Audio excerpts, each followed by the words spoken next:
우리 평화 하나님의 평강이 장성혜수 목사님 또 앞으로의 목회와 교회를 위해서도 축복했으면 좋겠습니다. 평화 하나님의 평강이 목사님 삶에 넘쳐나기를. 평화 하나님의 평강이 목사님 삶에 가득하기를 축복합니다. 우리 귀한 목사님,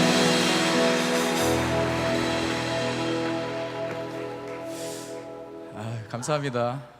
제가 언제 이렇게 많은 청년들 앞에서 말씀을 또 전할 기회가 있겠어요? 사진 찍었어요. 자랑하려고. 예. 페이스북에 올려서 자랑하려고. 예. 벌써 갈 시간이 됐는데요. 찬양 너무 감사합니다. 제가 몰랐는데 찬양팀이 두 팀이 있다면서요.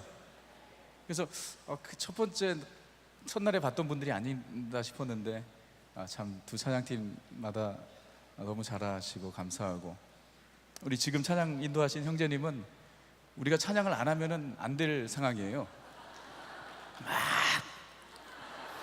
막 이렇게 찬양을, 찬양을 하면 죽어 막 이러면서 이러잖아요. 안 하면 안 돼. 너무 감사하고, 오늘 이 마지막 시간까지 우리 주님께서 우리 가운데 꼭 필요한 말씀 주실 줄 믿고 또 기대합니다. 여러분, 짧은 시간이었지만 여러분들과 함께 말씀을 나누셔서 너무 감사했고요. 너무 행복했습니다. 제가 행복했다고. 행복했고, 저는 지금 작년 사역을 하고 있거든요. 제가 이제 메인 사역 대상이 젊은이들이 아니고 이제 어른들이에요. 저희 교회는 연령층이 매우 다양하지만 그래도 이제 제가 이제 청년부를 하는 건 아니고, 또 우리 교회는 청년 교회는 아니고 패밀리 철치죠. 어린아이서부터 70, 80 노인 되시는 어르신들까지 이렇게 다 있고, 제가 이제 주일날 예배를 인도하는 인도 대상은 청년들이 아니고 어른들이에요. 그러다 보니까 이제 제가 이렇게 사실 우리 청년들 앞에서 설교할 기회가 별로 없고, 우리 교회도 청년부가 있지만은 또 담당 사역자가 있기 때문에 참 우리 청년들과 함께 말씀을 나눌 수 있는 기회가 그렇게 많지 않습니다. 근데 오늘 이번에 이렇게 초대해 주셔서 우리 사랑의 교회 대학부 지체들과 함께 정말 그냥 내 마음에 있는 마음껏, 제가 처음에 우리 목사님이 1시간 50분이라 그래가지고 미쳤냐고, 뭐 어떻게 그렇게 길게 하냐고. 근데 매일마다 한 2시간을 넘게 한 것 같아요. 그래서 하여튼 여러분들과 함께 말씀을 나누는 게 너무 즐겁고요. 더 많은 말씀을 나눴으면 좋겠고, 또 사실 여러분들 한 분 한 분 여러분들의 스토리를 참 듣고 싶고, 여러분이 무엇 때문에 고민하는지, 또 앞으로의 진로에 대한 여러분들의 생각들 참 이렇게 많이 얘기하고 싶은데 또 너무 많으니까 이렇게 교제할 수 있는 시간이 없었고, 또 이렇게 밥을 먹을 때도 딱 이렇게 시스템을 짜셔가지고 항상 이렇게 우리 대학부 교육자님들과 식사를 하게 하시더라고요. 우리 학생들과도 좀 만나게 하면 좋을 텐데, 우리 교육자들과 이렇게 한두 번 먹으니까 그다음부터 할 말이 없어요. 꼭 그렇게 하는지 모르겠어. 우리 대학 지체들 이렇게 함께 좀 나눌 수 있는 다음에는 그런 시간들이 있었으면 좋겠고, 여러분들 전 너무너무 귀하고, 새벽 이슬 같은 주의 청년들이 주님께 즐거이 나오는 이 모습을 보면서 참 사랑의 교회가 희망이 있고 또 이 나라가 희망이 있다라는 생각이 듭니다. 여러분들이 이 땅에 하나님께서 남겨두신 거룩한 씨앗들이 되기를 제가 간절히 기도하겠습니다. 그래서 또 언젠가는 또 볼 수 있겠죠, 그렇죠?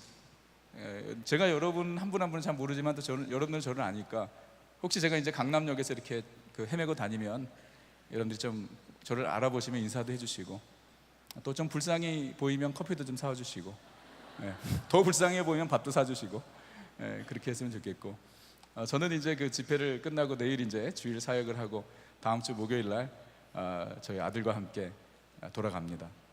그래서 우리 아들은 지금 아주 열심히 놀고 있는 것 같아요. 그래서 제가 사진을 괜히 보여준 것 같아. 여러분들 그 사진 잊어버리세요. 뭐 강남역 무슨 클럽에서 이렇게 나오거나 이러면 또 시험에 들 수 있으니까 그냥 잊어버리셨으면 좋겠어요. 내가 괜히 보여드린 것 같아요. 놀러 왔어요, 놀러. 그래서 이번 그 가을에 크리스천 스쿨을 가요. 시카고에 있는 크리스천 스쿨을 그 위튼 칼레지라고 이제 정말 컨설버티브한 보수적인 크리스천 스쿨을 이렇게 가게 됐어요. 그러니까 이제 본인이 좀 앞날을 생각하니까 답답한가 봐요. 거의 수도원이거든요, 수도원. 일주일에 예배가 3번이에요. 그리고 술, 담배는 금지고 걸리면 무조건 퇴학당합니다.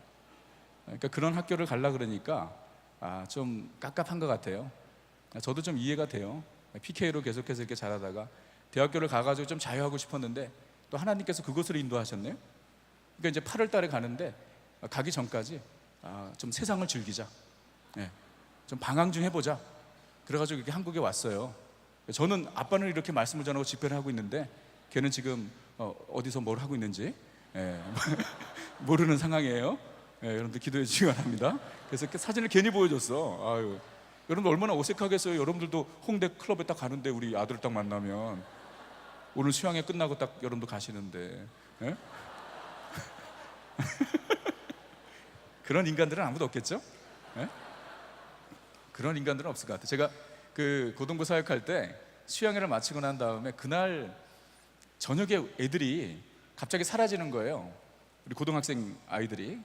내가 분명히 이게 낌새가 이상하다 싶어가지고 우리 선생님 한 분을 차를 빌려가지고 같이 둘이 걔네들이 이렇게 미행하기 시작했어요.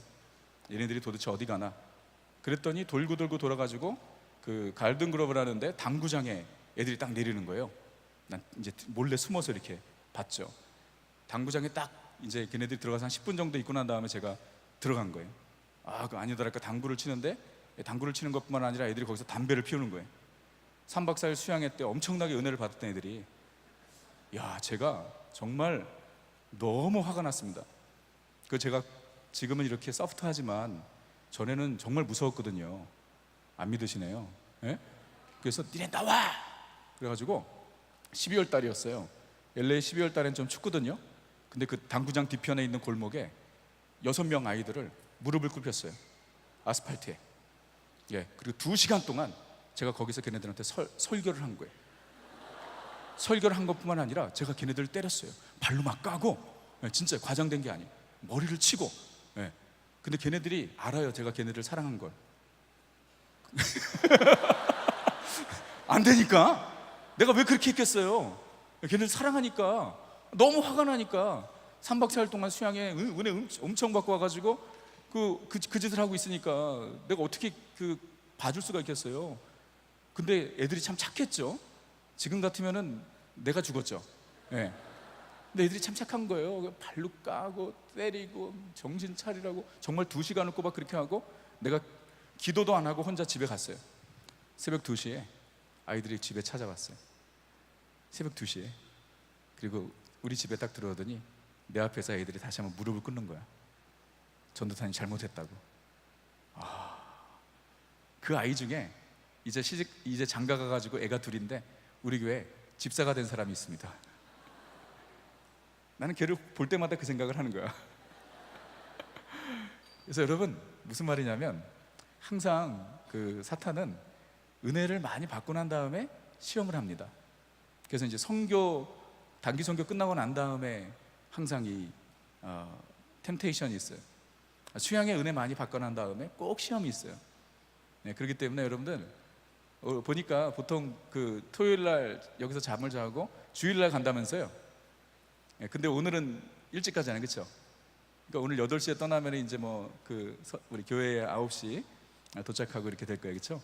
여러분 경건한 마음으로 일찍 집에 들어가셔서 주일을 준비하시고 내일 주일에 사모하는 마음으로 나오시기 바랍니다. 또 어디 딴 데 가지 마세요. 딴 데 가면 우리 아들 만난다니까. 내가 그것 때문에 얘기하는 거야. 오늘 이 마지막 시간에 우리 말씀을 요한복음 11장 요한복음 11장 14절에서 16절의 말씀을 함께 보겠습니다. 다 펴세요.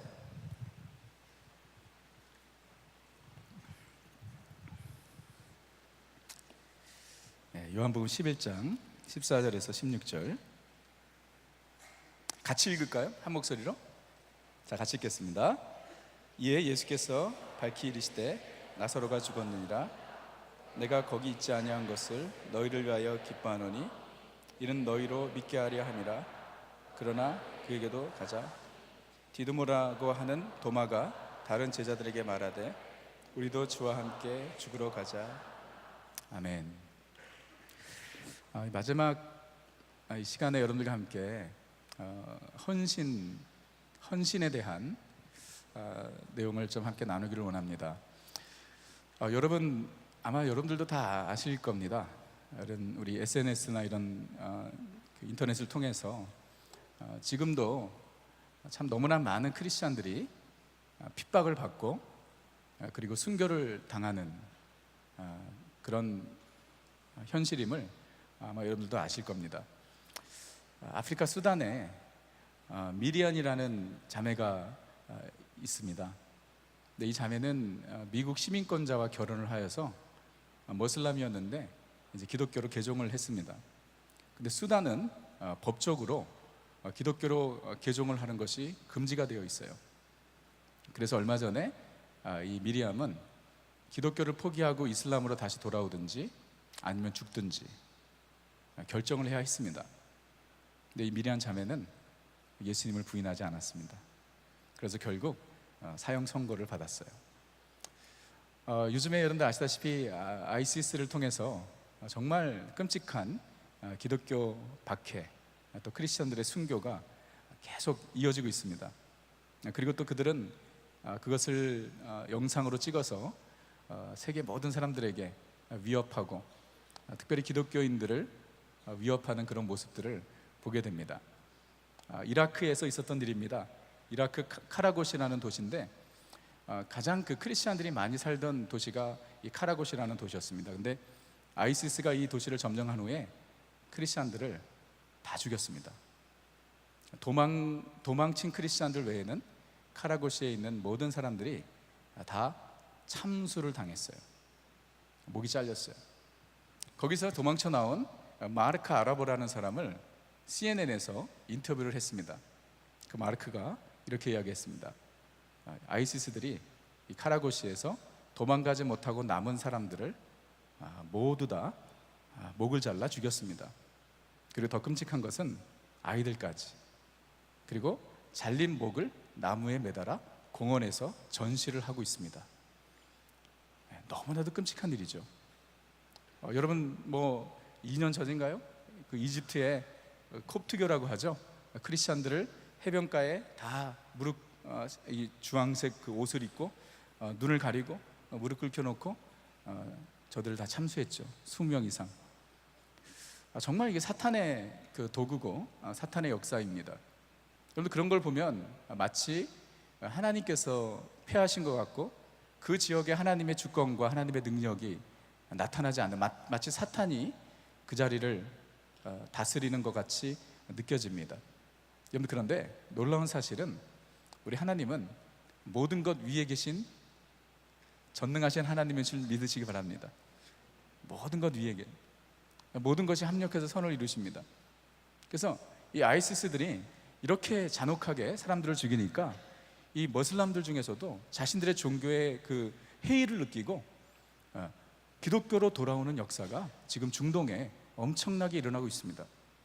그래서 이 중동에서 사역하시는 분들의 이야기를 들어보면 그 어느 때보다도 이 머슬람권의 중동 지역에 영적인 부흥이 일어나고 있다고 그래요. 하나님의 하시는 일이에요. 제가 얼마 전에 보았던 기사 중에 에크발로 프로젝트라는 이 그 이슬람 그 선교 사역을 하는 미국 단체에서 사역을 하는 그 대표가 테일러 코넬이라는 그 사역자가 이제 그 미국을 순회하면서 이슬람의 부흥, 지금 그 이슬람권에서 일어나고 있는 하나님의 역사에 대해서 간증을 했어요. 근데 그가 이렇게 이야기했습니다. 예수님께서 지금 중동 지역에서 일하고 계십니다. 많은 이들이 이슬람의 한멸을 느끼고 깨어졌으며 진리를 정말 알기 원하고 있습니다. 지금은 그 어느 때보다 역사에 찾아볼 수 없는 영적 추수가 무슬림에서 일어나고 있습니다. 그러니까 마치 그 사탄이 통치하는 것 같고 끔찍한 순교의 피가 흐르고 있는데 동시에 하나님께서 그 안에 역사하고 계신 거예요. 그러면서 한 스토리를 이야기해 줬는데 정말 기가 막힌 이야기입니다. 요르단에 시리아의 난민들이 요르단 난민촌에서 살고 있습니다. 근데 거기서 사역하는 미국의 다니엘 선교사라는 분이 계십니다. 그분은 미국의 벌먼트 출신인데 젊은 선교사예요. 근데 그분의 이야기를 하는 거예요. 그러니까 하루는 이제 그분이 어떤 사역을 하냐면 그 난민촌에 텐트 이제 쳐놓지 않습니까? 이제 그들에게 가가지고 필요한 것들을 도와주고 그리고 이제 프렌십을 쌓고 난 다음에 그들에게 복음을 전하는 사역을 하는 거예요. 근데 이제 하루는 한 텐트에 딱 들어갔는데 들어가서 나는 다니엘입니다. 나는 여러분에게 예수에 대해서 말하기 위해서 왔습니다. 그랬더니 그 텐트 안에 가족이 8명이 있었어요. 이 다니엘 선교사가 나는 다니엘입니다. 나는 여러분에게 예수에 대해서 이야기하기 위해서 왔습니다라고 하니까 8명의 가족의 얼굴이 다 하얗게 질린 거예요. 왜냐하면 그 전날 식사를 하고 티를 마시고 있는데 갑자기 하얀 옷을 입은 사람이 그 텐트 안으로 들어온 거예요. 이 빛이 비추고, 그리고 그 하얀 옷을 입은 사람이 누구였냐면 예수님이신 거예요. 그래서 내일 이 자리에 다니엘이라는 사람이 와서 나에 대해서 이야기할 것이다 라고 선포를 하고 사라진 거예요. 그러니까 환상을 본 것인지 무엇인지 모르겠어요. 근데 정말 바로 다음 날 이 다니엘 선교사님이 와서 나는 다니엘입니다. 나는 여러분들에게 예수에 대해서 이야기하러 왔습니다. 그러니까 이 사람들이 기절하지 않을 수 없었던 것이죠. 그래서 8명 전체가 일가족이 그 자리에서 예수 그리스도를 영접하고 요르단에 그 난민들을 위한 지하교회를 개척해서 사역을 하고 있다는 거예요. 여러분, 지금 중동에서는 이와 같은 초자연적인 역사가 일어나고 있습니다. 꿈을 통해, 환상을 통해. 역시 하나님의 보편적인 복음의 역사는 우리가 복음을 전함으로 말미암아 일어납니다. 그런데 정말 이렇게 복음이 들어가기 힘든 지역, 사역자가 들어가기 힘든 지역에는 지금 이슬람이나 모슬람권들에게는 하나님께서 초자연적인 역사로, 환상으로 또는 꿈으로 나타나셔서 저들을 하나님께로 인도하는 역사가 계속해서 이어져 가고 있다는 거예요. 하나님은 지금도 이 온 우주 만물을 다스리시고 통치하시는 전능자이신 줄 믿으시기 바랍니다. 그래서 여러분들 지금도 참 우리 수많은 크리스찬들이 예수 그리스도를 믿는 이유 때문에 얼마나 많이 고통을 받고 또 고난을 당하는지 모릅니다. 그 오픈도 선교회라고 거기서 이제 그 세계에서 박해가 가장 심한 나라 이렇게 순위를 매년마다 이렇게 정하는데 11년 동안, 지난 11년 동안 기독교 박해가 가장 심한 나라가 어디일까요? 북한이죠. 지난 11년 동안 북한은 1위의 자리를 놓치지 않고 있습니다. 그래서 이 오픈도 선교회에 의하면 지금 현재 북한에 수용소라 그러네, 프리전에 기독교인들이 잡혀 있는 숫자가 5만에서 7만 명이 넘는다 그럽니다. 그들은 성경을 소유했기 때문에 또는 예배를 드렸기 때문에 잡혀 들어가서 지금 고역을 하고 있는 것이에요. 여러분, 너무 아이러니하지 않나요? 세계에서 기독교가 가장 빨리 성장한 나라가 어디입니까? 한국이에요. 네, 우리 한국이 기독교가 가장 빨리 성장한 나라 아닙니까? 그런데 북한이 세계에서 기독교 박해가 가장 많은 나라 1위입니다. 과연 하나님의 뜻은 무엇일까? 우리는 생각하지 않을 수가 없습니다. 과연 하나님의 섭리와 계획은 무엇일까? 우리가 하나님 앞에 질문하지 않을 수가 없는 것이에요. 여러분, 만약에 여러분이 이와 같이 박해가 있는 곳에서 살았다면 지금과 같이 예수님을 믿으셨을까요? 여러분이 예수님 믿으면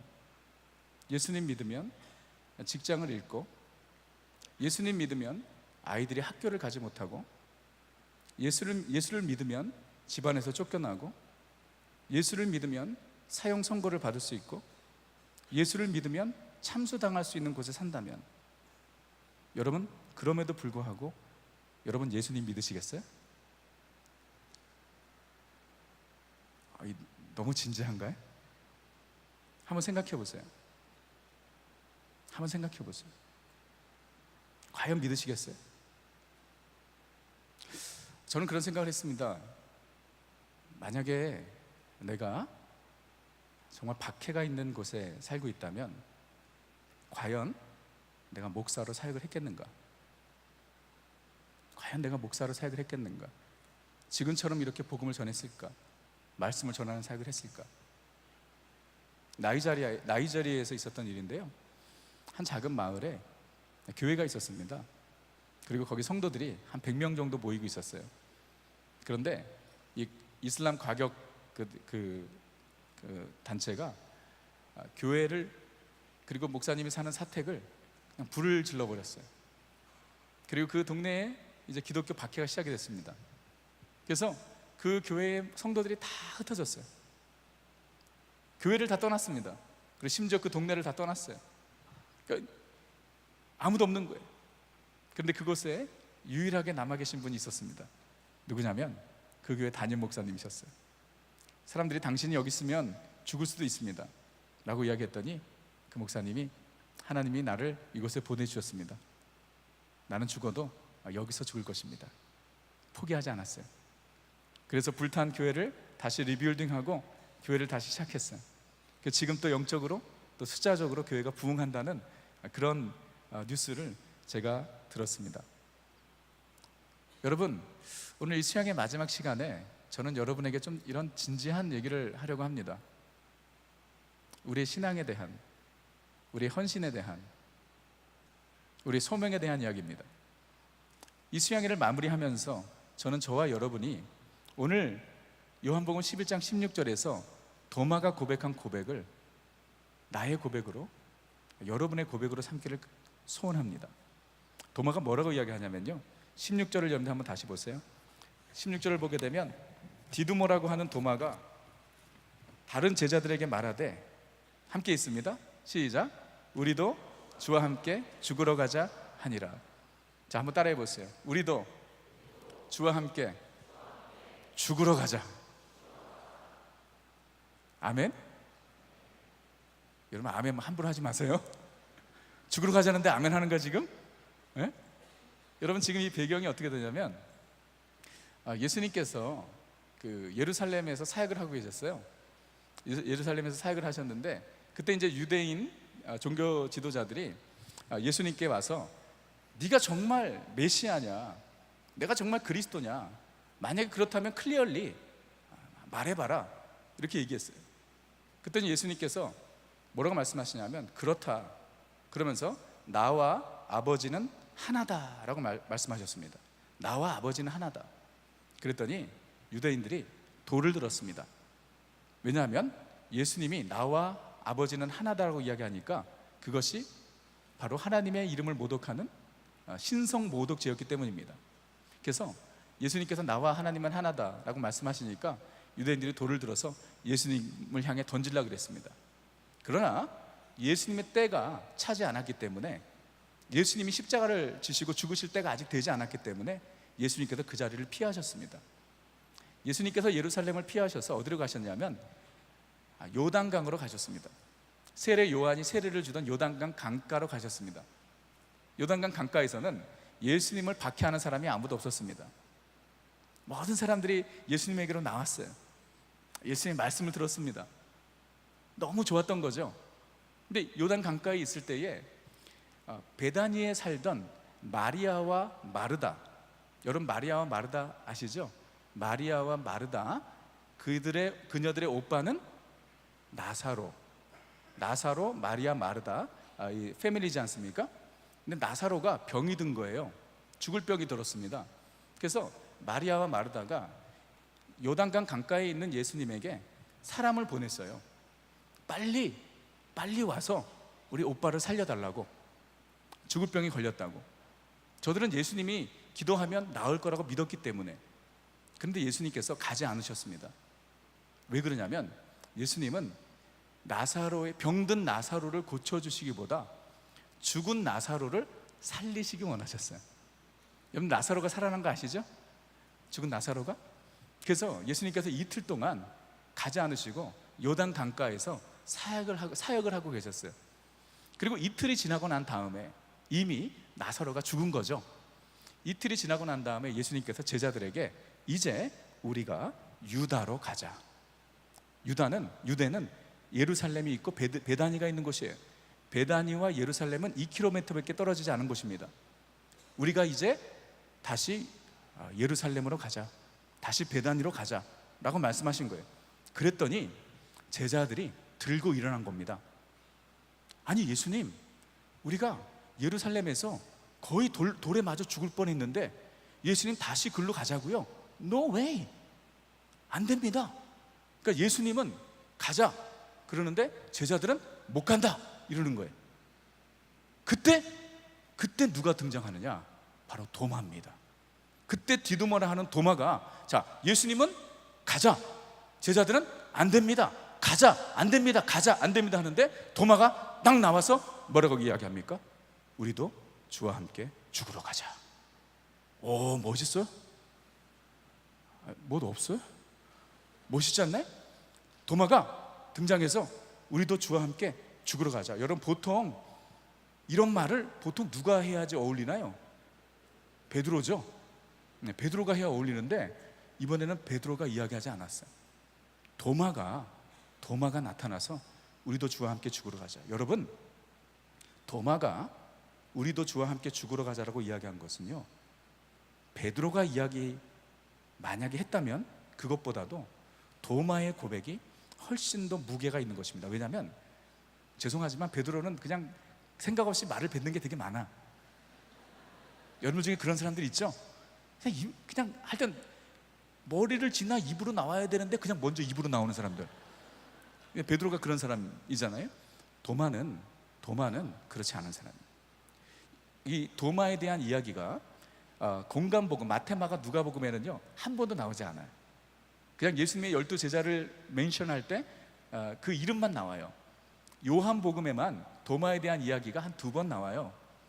근데 여러분, 이 도마, 우리가 그 도마에 대해서 이야기하면 도마가 가지고 있는 별명이 있죠. 우리는 어렸을 때부터 도마 그러면 무슨 도마라 그러죠? 의심 많은 도마. 의심 많은 도마. 근데 사실 도마는 되게 억울한 거예요, 그게. 왜냐하면 여러분 그 컨텍스트를 아시죠? 예수님께서 죽으시고 부활하셨잖아요. 제자들에게 딱 나타나셨어요. 근데 그때 무슨 일인지 도마는 그 자리에 없었습니다. 그러니까 다른 제자들은 부활하신 예수님을 본 거예요. 도마는 그 자리에 없었어요. 그러니까 나중에 집에 와보니까 다른 제자들이 예수님이 부활하셨다 그러는 거예요. 그랬더니 도마가, 야, 내가 어떻게 그걸 믿을 수 있냐? 내 손으로 예수님의 상처를 만져보지 않고서는 나는 도저히 믿을 수 없다. 이 말 한마디 때문에 지난 2000년 교회 역사 가운데 도마는 의심 많은 도마가 된 거예요. 정말 그 안타까울 거야. 지금 하늘에서 도마가, 예? 예, 하늘에서 도마가 안타까울 거야. 그 한마디 때문에. 근데 여러분, 만약에 다른 제자들이었다고 해도 똑같지 않았을까요? 예? 그걸 어떻게 믿어요? 그러니까 그 한마디 때문에 지난 2000년 교회 역사 가운데 도마 하면 우리는 의심 많은 도마. 근데요, 도마는 의심이 많은 게 아니라 도마는 신중한 사람입니다. 베드로는 다혈질적입니다. 그러나 도마는 신중한 사람이에요. 말을 함부로 내뱉는 사람이 아닙니다. 여러분, 그렇기 때문에 도마가 이 텐션, 예수님은 가자, 베드로는 제자들은 가면 안 된다, 그런 가운데 도마가 나서서 우리도 주와 함께 죽으러 가자라고 이야기한 것은요, 정말 도마가 예수님과 함께 죽기 원했기 때문입니다. 허풍이 아니에요. 과장이 아닙니다. 그는 생각한 거예요. 정말 예루살렘에 가면, 유대 땅으로 가면 예수님과 함께 죽을 수도 있다는 생각을 한 거예요. 근데 그럼에도 불구하고 도마가 이야기합니다. 나서서 이야기합니다. 우리도 예수님과 함께 죽자. This is very serious. 아주 진지한 고백이에요. 여러분, 그런데 아시다시피 도마가 그렇게 예수님께 나도 주님과 함께 죽겠습니다, 우리도 주님과 함께 죽겠습니다라고 고백했지만 아시죠? 예수님께서 잡히셨을 때 다 도망갔습니다. 그 중에 한 명이 도마죠. 예수님께서 십자가에서 못 박혀 죽으시는 모습을 본 사람은 유일하게 요한밖에 없었습니다. 그 자리에 다른 제자들은 없었어요. 그러나 그것은 순간적인 두려움 때문에 그랬습니다. 예수님을 향한 도마의 헌신에 문제가 있었던 것이 아니에요. 어떻게 알 수 있는가? 예수님께서 죽으시고 부활하시고 난 다음에 도마는 복음 전도자가 되었습니다. 그리고 전승에 의하면 도마가 어디까지 갔냐면 인도까지 가서 복음을 전했습니다. 그래서 지금도 인도 남부 지방에 챙게나라는 지방이 있는데 거기에 도마가 인도에 가서 복음을 전하고 교회를 세운 유적들이 그 자리에 남아 있습니다. 도마는 인도에 가서 복음을 전하다가 창에 찔려 순교하게 됩니다. 우리도 주와 함께 죽으러 가자, 이렇게 고백한 도마는 끝내 예수님을 위해 인도에서 순교하고 피를 쏟게 됩니다. 여러분, 오늘 이 저녁이 수양의 마지막 날입니다. 이제 여러분, 우리는 세상으로 갑니다. 저와 여러분에게 도마의 결단과 도마의 고백이 있기를 저는 간절히 바랍니다. 여러분, 우리도 주와 함께 죽으러 갑시다. 우리 옆에 분과 한번 인사하시겠어요? 우리도 주와 함께 죽으러 가자. 우리도 주와 함께 죽으러 가자.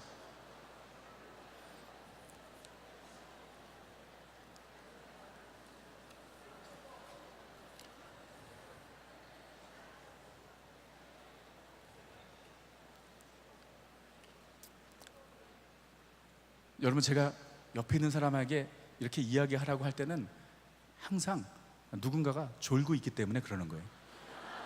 여러분, 졸면요, 난 계속 시킬 거야. 얼마나 피곤하세요, 여러분? 네, 수양회 때 별로 한 것도 없지만, 네? 주님, 나도 주와 함께 죽겠습니다. 여러분, 이 고백이 있으세요? 초대교회 성도들에게 있어서, 여러분, 초대교회 성도들에게 있어서는 예수를 믿는 것은 생명을 내놓는 일이었습니다. 저들은 예수님 믿는 것 때문에 집에서 쫓겨나는 것 수준이 아니라 죽을 수도 있었습니다. 예수님 믿는 것으로 인해 저들에게 수많은 고난과 박해와 핍박이 있었습니다. 그래서 교회를 향해 보내는 서신서들을 보게 되면 성도들에게 고난을 이기라, 박해를 인내하라, 여러분, 이런 내용이 얼마나 많은지 몰라요. 바울이 로마 교회에 있는 교인들에게 이야기합니다.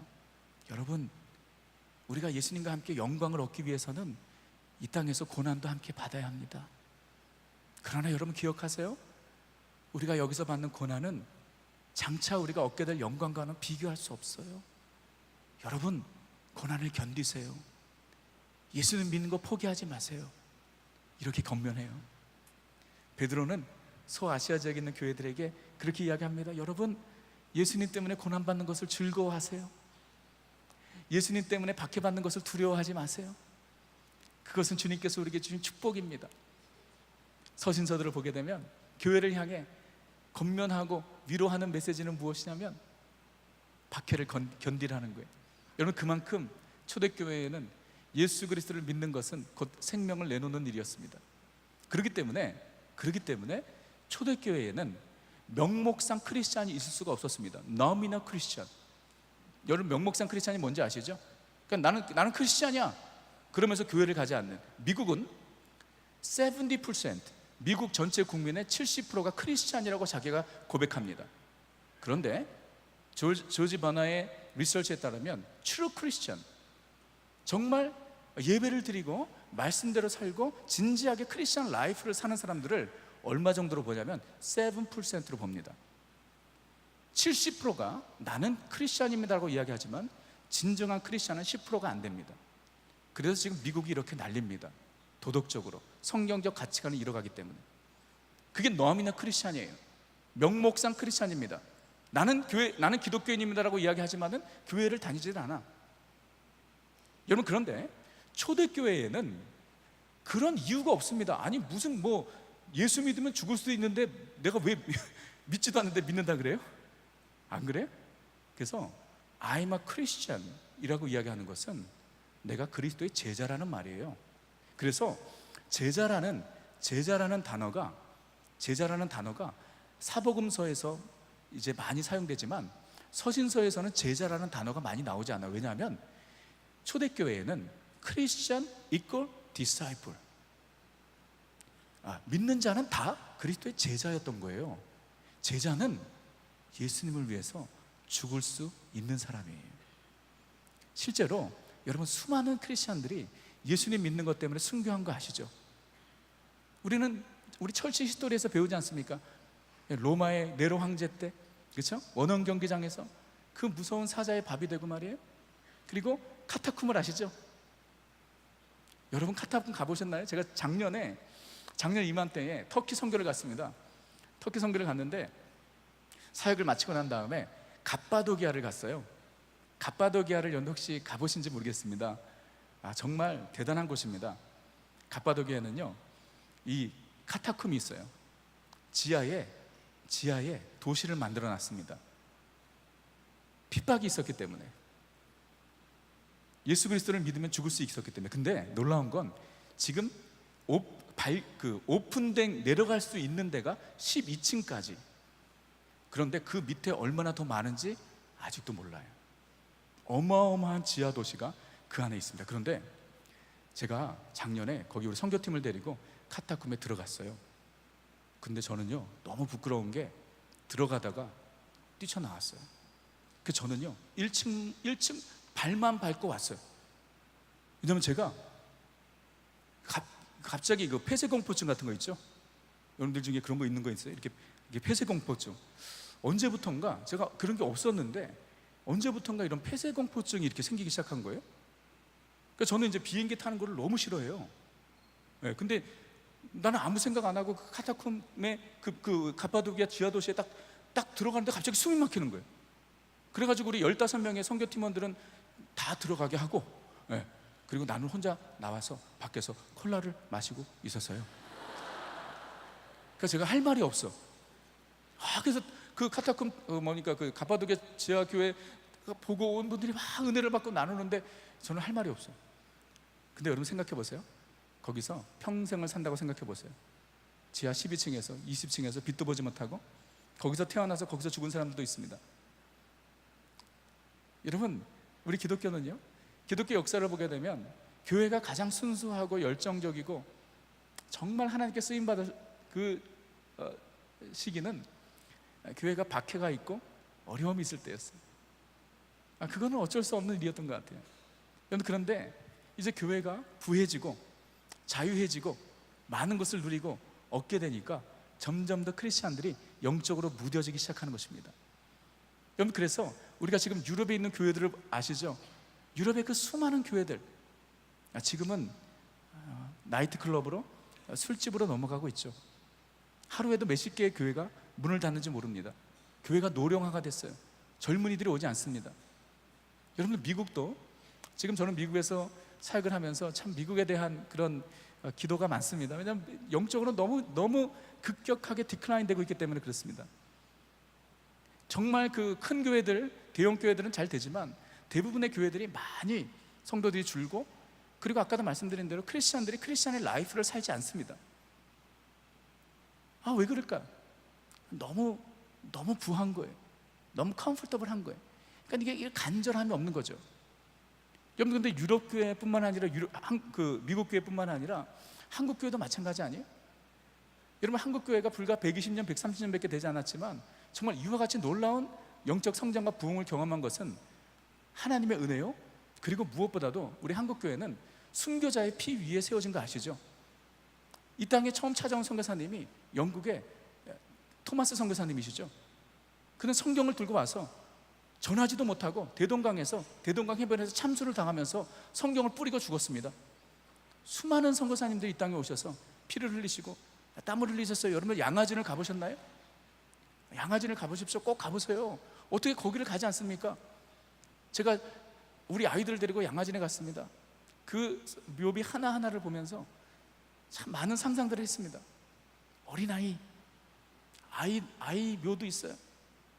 패밀리 묘도 있습니다. 그리고 어떤 묘는 이름이 언논이에요. 이름도 알 수 없는, 조선 땅을 사랑해서 미국에서, 영국에서, 캐나다에서 이 땅을 위해 복음 들고 오신 선교사님들이 계셨기 때문에, 그들의 피와 땀과 눈물이 있었기 때문에 우리 한국교회가 이렇게 큰 복을 누린다는 것을 우리는 기억해야 합니다.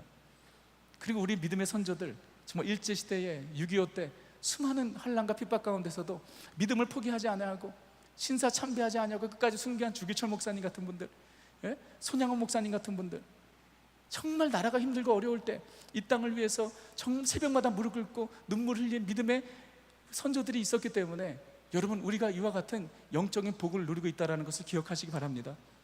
그런데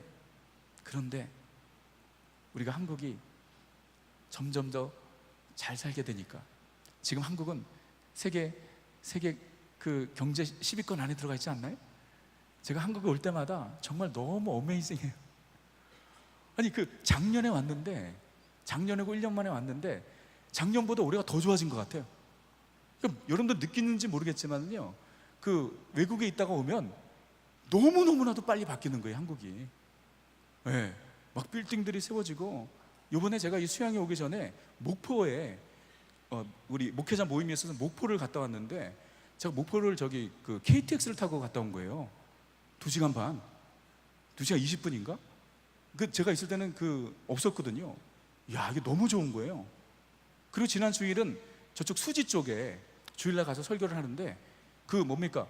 분당 신선, 뭐죠? 하여튼 그런 거 있어. 알잖아, 다. 이렇게 따져. 신분당선. 와, 너무, 주일날 아침 7시에 탔는데 아무도 없어. 아무도 없고 나 혼자 있는 거예요. 그 깨끗한 지하철에. 그래서 제가 셀카를 찍어가지고 다 올렸어요, 페이스북에. 우리 교육자들 카톡에, 나를 위한 기차다 이래가지고, 그랬어요. 참 한국이 너무너무 이렇게 잘 살죠. 근데 그러다 보니까 여러분들 보세요. 90년대부터 이제 한국 교회가 점점 더 약화되기 시작했습니다. 그리고 지금 우리가 2016년을 살고 있는데 너무 많이 듣고 있죠. 교회들이 힘들고 크리스찬의 수가 점점 줄어들고 있다는 것. 단순히 숫자적인 것만을 얘기하는 것이 아닙니다. 크리스찬들이 가지고 있었던 순교적 영성, 정말 주님을 위해서 내 삶을 드리겠다라는 헌신적 각오, 이런 것들이 너무나도 약화되고 있는 것이죠.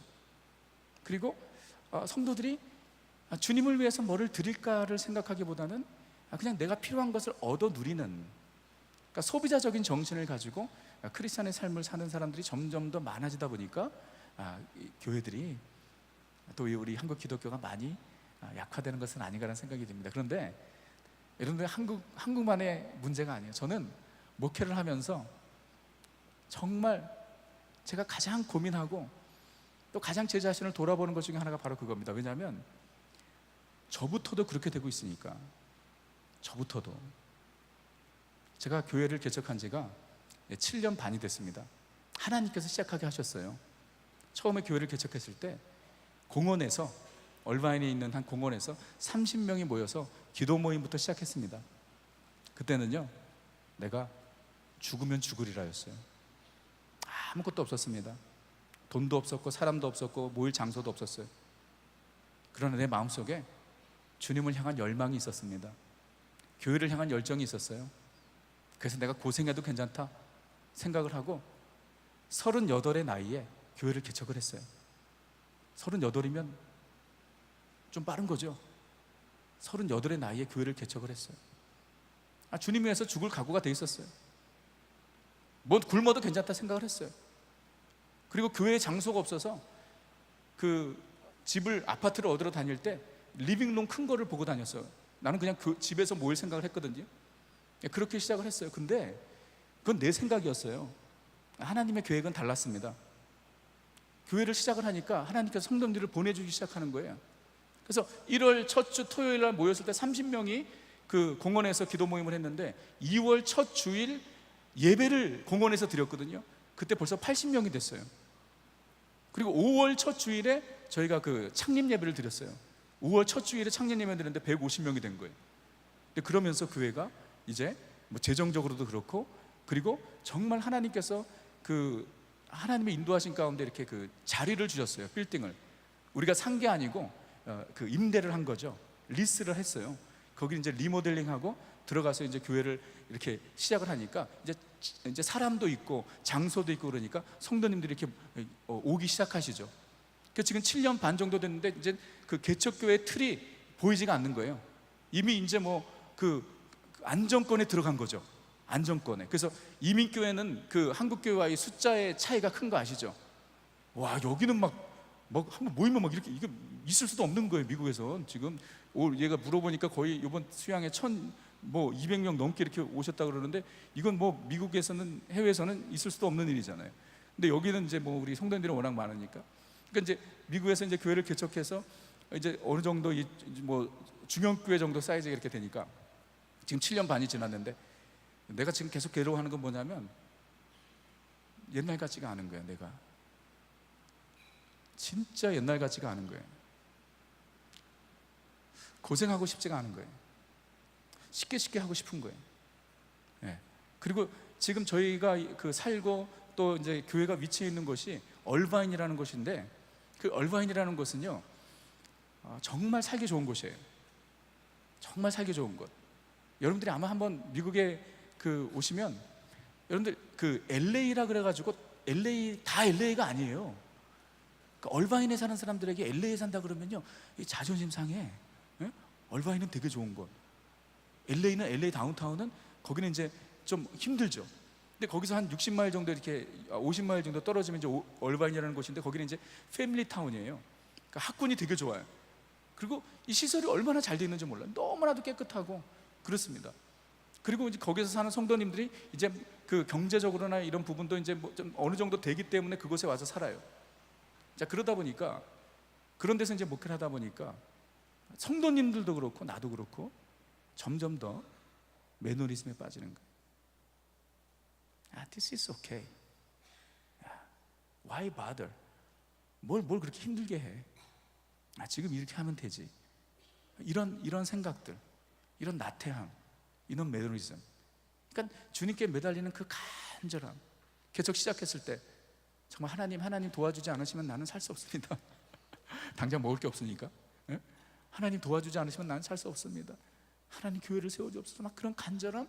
우리 성도님들에게 신방을 한 번 가도 정말 우리 새로 오신 성도님 우리 교회 남게 하기 위해서 알랑방구를 떨고 애교를 떨고 막 그런. 근데 이제는 성도들 왔다가 가도 에이 또 가는구나, 에이 또 다른 교회 가겠지, 뭐 이런 마음.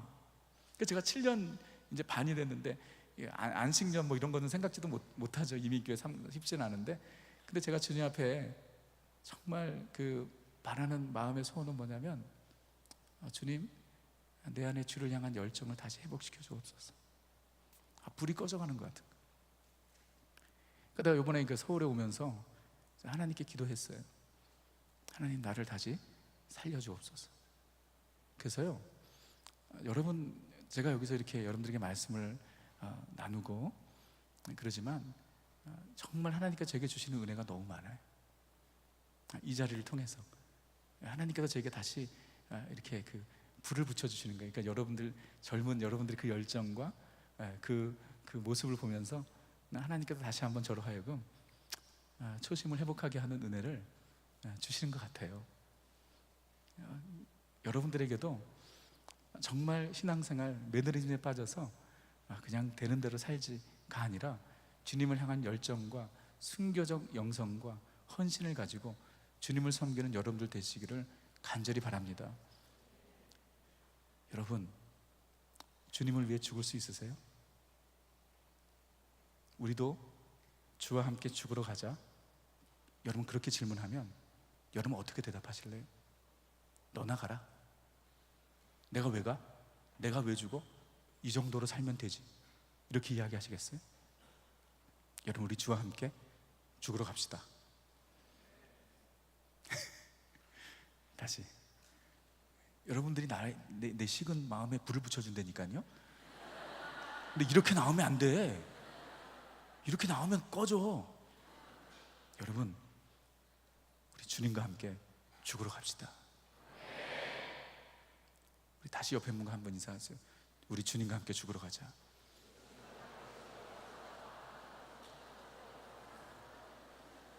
잠깐 눈 감고 계신 분이 계셨어요.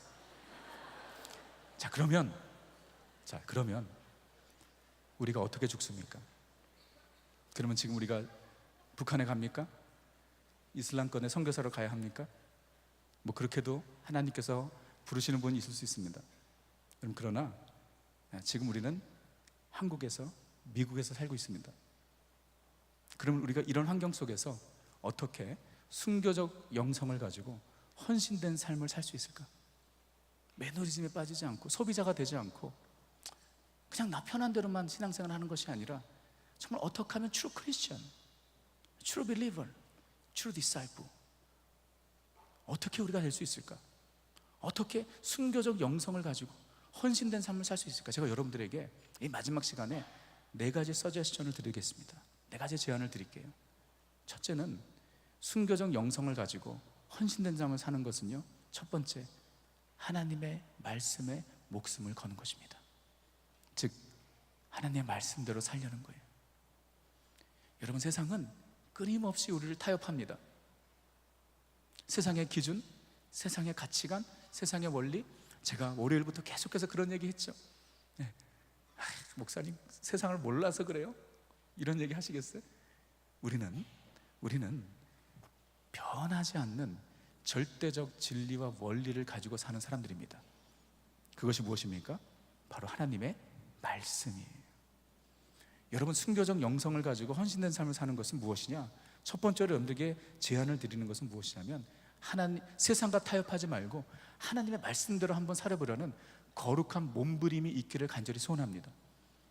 하나님 말씀대로. 때로는 하나님의 말씀대로 살면 늦게 갈 수도 있고 손해를 볼 수도 있고, 때로는 사람들로 하여금 비웃음을 당할 수도 있고 수치를 당할 수도 있습니다. 여러분, 그러나 정말 내가 말씀대로 살려고 하기 때문에 이 세상에서 어려움을 당한다면 그것이야말로 주님과 함께 죽는 것이 아닐까요? 그냥 대강대강 살지, 신앙은 마음에 갖는 것이지 뭐 그렇게 티를 내?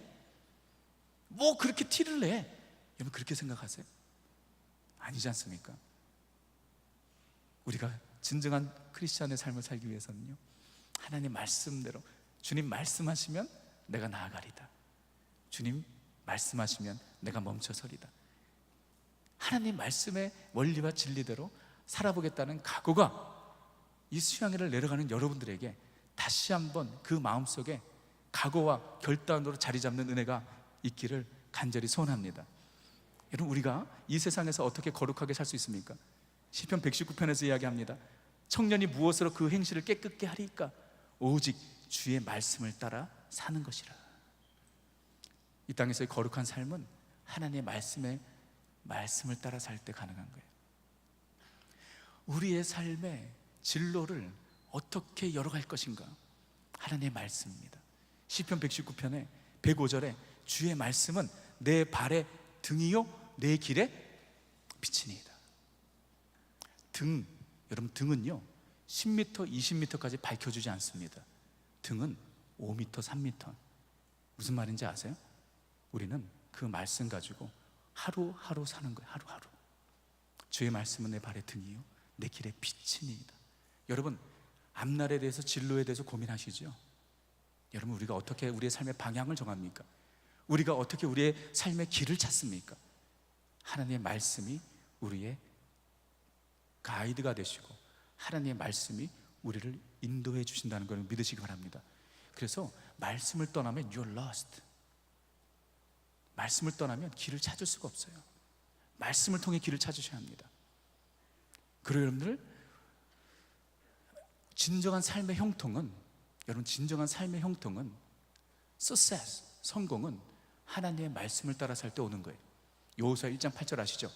이 율법책을 주야로 묵상하고 그 가운데 기록된 대로 다 지켜 행하라. 그리하면 내 길이 평탄하게 될 것이라. 내가 형통하리라. 형통이라는 말을 영어 번역에는 success라고 이야기합니다. 크리스천의, 하나님의 자녀들의 진정한 성공은요, 하나님의 말씀을 따라 살 때 가능한 것입니다. 하나님의 말씀을 떠난 성공은 성공이 아닙니다. 오직 하나님의 말씀을 따라 우리의 삶이 이끌어져 갈 때 진정한 형통, 진정한 성공을 우리가 얻을 수 있는 것입니다. 여러분, 이 세상의 모든 것은 다 변합니다. 아시죠? Everything. 여러분, 특별히 한국 같은 경우는 이게 얼마나 트렌드가 빠른지 몰라요. 그렇죠? 정신이 없죠. 세상에 유행뿐만 아니라 사람들의 생각과 가치관도 끊임없이 바뀝니다. 유행도 끊임없이 바뀝니다. 그렇지 않나요? 우리가 그렇게 끊임없이 바뀌는 세상의 원리와 기준을 가지고 산다면 우리는 끊임없이 방황할 것입니다. 그러나 하나님의 말씀은 풀은 마르고 꽃은 지거니와 여호와의 말씀은 영원하도다. 영원히 불변한 하나님의 말씀을 붙잡고 살아가는 것, 그것이 나의 삶의 절대적 스탠다드라는 거예요. 좌로나 우로나 치우치지 않고 나는 이 말씀의 정도를 걸어가는 것. 사람이, 세상이 무엇을 말하는 것보다 더 중요한 것은 하나님의 말씀이 무엇을 말하는가. 우리에겐 그것이 더 중요한 것입니다.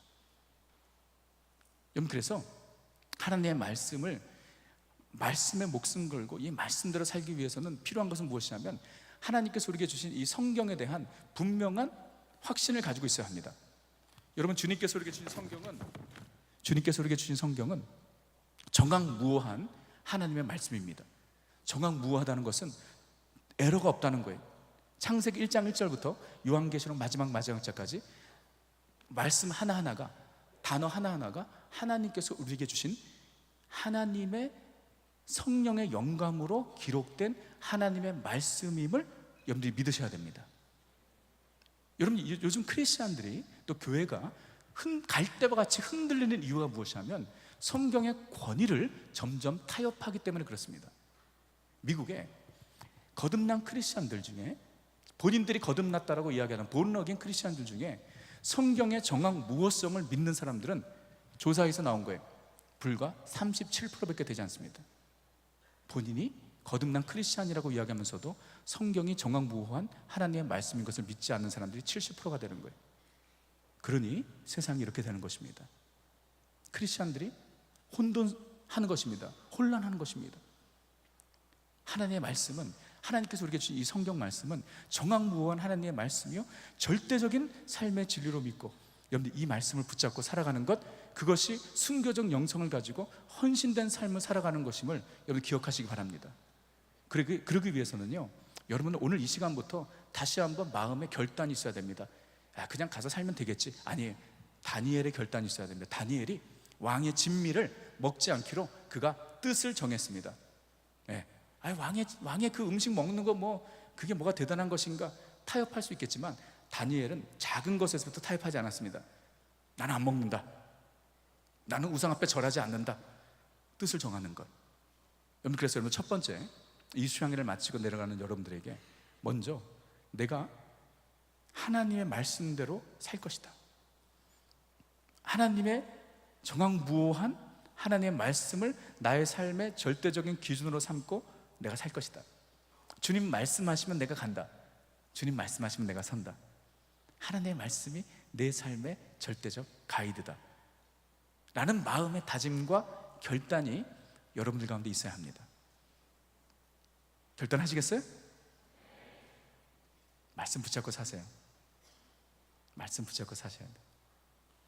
두 번째, 순교적 영성으로 헌신된 삶을 살아가는 것은 무엇이냐? 소명자의 삶을 사는 것입니다. 소명자. 여러분, 아까 제가 말씀드렸지만 많은 크리스찬들이 소명자가 아니라 소비자의 삶을 삽니다. 저는 너무나 이 부분이 안타까워요. 너무나 많은 사람들이 소비자가 되고 있어요. 여러분, 소비자는요 자기 중심적이고 계산적입니다. 그러나 소명자는 하나님 중심적이고 헌신적입니다. 소비자는요 신앙생활을 통해 무엇을 얻을까에만 관심이 있습니다. 그러나 소명자는 무엇을 드릴까에 관심이 있습니다.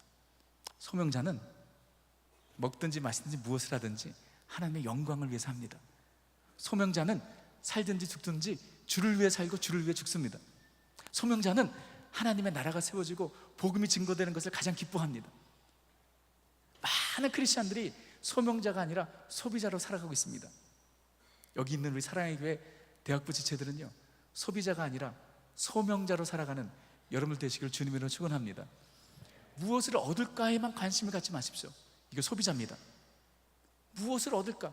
예수를 만나면 무엇을 얻을까? 예수님께서 오병이의 기적을 행하셨습니다. 놀라운 기적이죠. 물고기 2마리, 떡 5개로, 아닌가? 오병이어.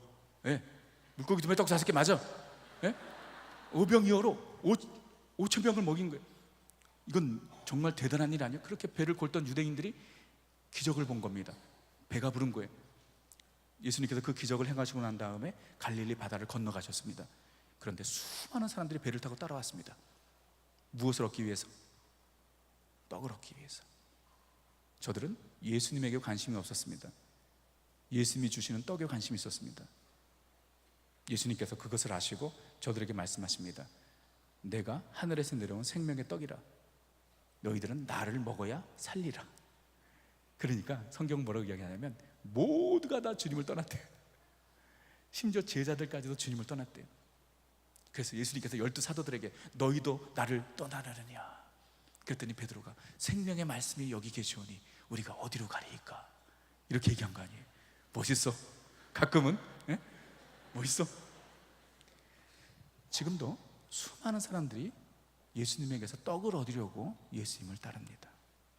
성공을 얻으려고, 부자가 되려고, 건강을 얻으려고, 형통을 얻으려고 예수님을 따릅니다. 소비자입니다. 진정한 제자는 내가 예수님을 믿음으로 무엇을 얻을 거에 관심 있는 것이 아니라 이미 예수님께서 나에게 가장 귀한 것을 주셨기 때문에, 그것이 무엇입니까? 복음이죠. 제가 둘째 날 얘기했죠. 이미 예수님께서 나에게 가장 귀한 것을 주셨기 때문에, 가장 큰 복을 주셨기 때문에 이제 내가 주님께 무엇을 드리리까? 성자의 귀한 몸, 성자의 귀한 몸 날 위하여. 생각이 안 나. 고마워라. 네. 주 앞에 뭐 그런 거예요. 왜 갑자기 생각이 안 나? 그런 거 하여튼 아시죠? 그 찬양 성자의 귀한 몸 날 위하여 쏟으신 그 사랑 고마워라. 그래서 내가 주님께 드릴 것 내 몸밖에 없습니다. 내가 지금 찬송가 2개를 섞어서 막 얘기하는 것 같아. 지금 헷갈려. 주님께서 이미 나에게 주신 그 은혜가 너무 크기 때문에 내가 주님께 드리는 거, 이게 소명자예요. 역시 우리가 주님을 따라 살면 주님께서 우리에게 많은 것을 주십니다. 그러나 그것은 선물이에요. 선물. 주실 수도 있고 안 주실 수도 있어요. 이미 주님께서는 우리에게 가장 귀한 것을 주셨습니다. 그러므로 주님께서 나를 위해 생명 주셨으니 내가 주를 위해 나의 생명을 바치리이다. 이런 소명자의 삶을 사시는 여러분 되시길 바랍니다. 내가 어떻게 하면 주님께 더 드릴 수 있을까? 내가 어떻게 하면 주님께 내 삶을 더 드릴 수 있을까?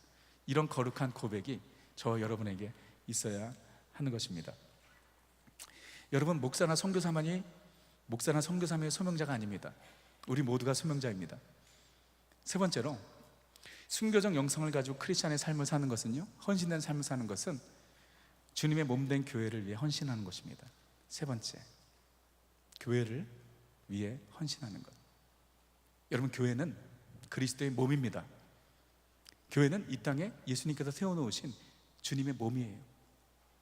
하나님께서는 교회를 통해 하나님의 역사를 이루시고 영혼들을 구원하시고 하나님의 나라를 확장하십니다. 여러분, 그렇기 때문에 이 땅에 교회야말로 가장 존귀한 곳입니다. 하나님의 시선이 머무는 곳이 바로 교회입니다. 여러분, 그래서 순교적 영성을 가지고 헌신된 삶을 사는 자들은요, 주님의 몸된 교회를 사랑하는 거예요. 사랑. 교회를 사랑할 뿐만 아니라 교회를 위해서 내 삶을 드리는 것입니다. 저는 그렇게 생각하고 지금까지 신앙생활을 왔습니다. 예수님 사랑은 곧 교회 사랑이다. 당연한 거 아니에요? 교회가 뭐라고요? 예수님의 몸이잖아요. 보이지 않는 예수님을 사랑한다는 그 사랑의 표현이 무엇이냐? 주님의 몸된 교회를 사랑하는 거라고 저는 생각합니다. 그래서 저는요, 교회를 너무 사랑해요. 주님의 모든 교회, 그 로컬 철치뿐만 아니라 주님의 교회, 유형 교회를 사랑합니다. 무형 교회를 사랑합니다. 유니버설 철치를 사랑합니다. 그리고 로컬 철치를 사랑합니다. 저는 제가 여러분들에게 말씀드렸지만 교회 때문에 인생이 바뀐 사람이에요. 제 인생에서 교회를 빼놓으면 설명할 수 없어요. 이민 가가지고 외롭고 힘들 때 교회 때문에 살았습니다. 그러니까 주중에 교회 갈 날만 기다리는 게, 그냥 주일만 기다리는 게 제일 신나는 시간이 금요일날 클래스 끝났을 때, 그때부터 교회 가는 거예요. 그리고 제일 싫은 시간이 주일날 저녁 예배 끝났을 때, 가기 싫은 거예요. 그 교회, 제가 이제 상파울로 브라질에서 한 교회를 다녔습니다. 상파울로 한인교회라고. 그 교회를 통해서 제가 예수님을 영접하고, 그 교회에서 제가 신앙 교육을 받았고, 그 교회에서 제 와이프와 결혼을 했고, 그 와이프에서 그 와이프가 아니라 그 교회에서 그 교회에서 제가 목회자로 헌신하고, 그리고 1년 동안 전도사로 그 교회에서 일을 했어요. 사역을 했어요. 그러니까 10살 때부터 다녔던 교회에서. 저는 그 교회가 너무 좋았어요. 그래서 제가 결혼하기 전에 6개월 전에는, 결혼을 앞두고 6개월 전에는 내가 하나님 앞에 내 삶을 좀 더 드려야겠다 생각을 해서 교회에 조그만 창고가 있었습니다. 근데 그 창고를 좀 클린업 해가지고 침대를 갖다 놓고 결혼 전 6개월 동안 저는 교회에서 살았어요. 낮에는 일하고 밤에는 교회 가서 아무도 없는 본당에 들어가 기도하고, 그리고 거기서 잤습니다. 난 저는 교회에 있는 것이 너무나도 좋았어요. 목사 되기 잘했죠? 네? 교회가 너무 좋아요.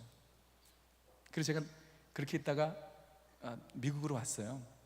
미국으로 도착한 그 주부터 저는 남가주 사랑의 교회를 다녔어요. 그때는 이제 평신도가 아니라 사역자로 다니기 시작했죠. 근데 저는 남가주 사랑의 교회가 너무 좋았어요. 그러니까 사역하는 게 정말 재밌었어요. 10년 동안, 꼬박 10년 동안 남가주 사랑의 교회에서 사역을 했어요. 그때 이제 제가 처음 왔을 때 사랑의 교회 담임 목사님 오정윤 목사님이 계셨지 않습니까? 정말 환상적인 그런 시간들을 보냈어요. 97년도에 제가 갔는데 이제 세르토스라는 곳에서 교회가 있다가 그 다음에는 이제 그 지금 있는 애나하임으로 이렇게 옮기는 그런 과정 가운데 교회가 참 힘을 얻고 성장하고 부흥하는 그 시기를 다 거쳤어요. 그때 제가 이제 그 고등부 인턴 전도사로 처음에 들어갔어요. 고등부 인턴 전도사로 들어가서 이제 고등부 파타임 전도사가 되고 3년 반 동안 고등부를 하고 난 다음에 대학부로 올라갔어요. 대학부를 4년을 했어요. 근데 정말 재밌었어요. 너무 재밌게 해서 대학부 사역을. 그러니까 고등부하고 대학부 4년 하고 그 다음에 청년부로 갔어. 그러니까 고등부 때 가르쳤던 애가 나랑 같이 늙은 거야. 청년부에 와 있어. 또 우리 교회에 와 있는 애들도 있어. 고등부에 있던 애들이. 네, 같이 늙어가는 거죠. 근데 청년부 사역했을 때도요, 너무 재밌어요. 너무. 저는 대학부 사역할 때 청년부 막 놀렸어요. 저 사람들 막 결혼 얘기만 하고 뭐 비전도 없고, 우리 대학부는 비전 막 성교, 캠퍼스, 막 열방 막 이랬는데 청년부를 보니까 파티만 하고 앉아 있고 그런 거. 그래서 우리 간사들이 모일 때마다 청년부 비웃고 그랬거든요. 야, 저게 무슨 사역이냐? 근데 제가 청년부에 올라갔어요. 그때부터 결혼. 그래서 이건 과장이 아닙니다. 제가 2005년 1월에 첫 주일 예배 때 청년부에서 무슨 설교인지는 모르겠는데 하여튼 설교의 결론이 무엇이었냐면, 올해 우리 청년부의 비전은 우리 안에서 백상을 만드는 것이다. 와, 막 박수치고 난리가 났어. 와, 그때부터 청년부가 막 부흥하기 시작하는 거예요. 밀려오기 시작하는 거예요. 이거 과장 아니에요? 제가 청년부를 맡았을 때 500명이었어요. 1년 만에 800명이 됐어요. 1년 만에 800명이 되고, 더 놀라운 건 정말 그 안에서 막 만나기 시작하는 거예요. 그 전에 계셨던 목사님은 연애를 못하게 하셨어요. 막 그렇게 눈치 주고 그랬어요. 근데 제가 보니까, 아니, 교회에서 만나야지 뭐 LA 나이트클럽에서 만나겠어요? 이민사회 아시는지 모르겠지만 만날 데가 없어요. 그래서 교회에서 오픈을 해줘야 돼요. 그래서 제가 오픈을 했어요. 여러분 마음껏 만나십시오. 마음껏 연애하십시오. 교회에서 해야지 어디서 합니까?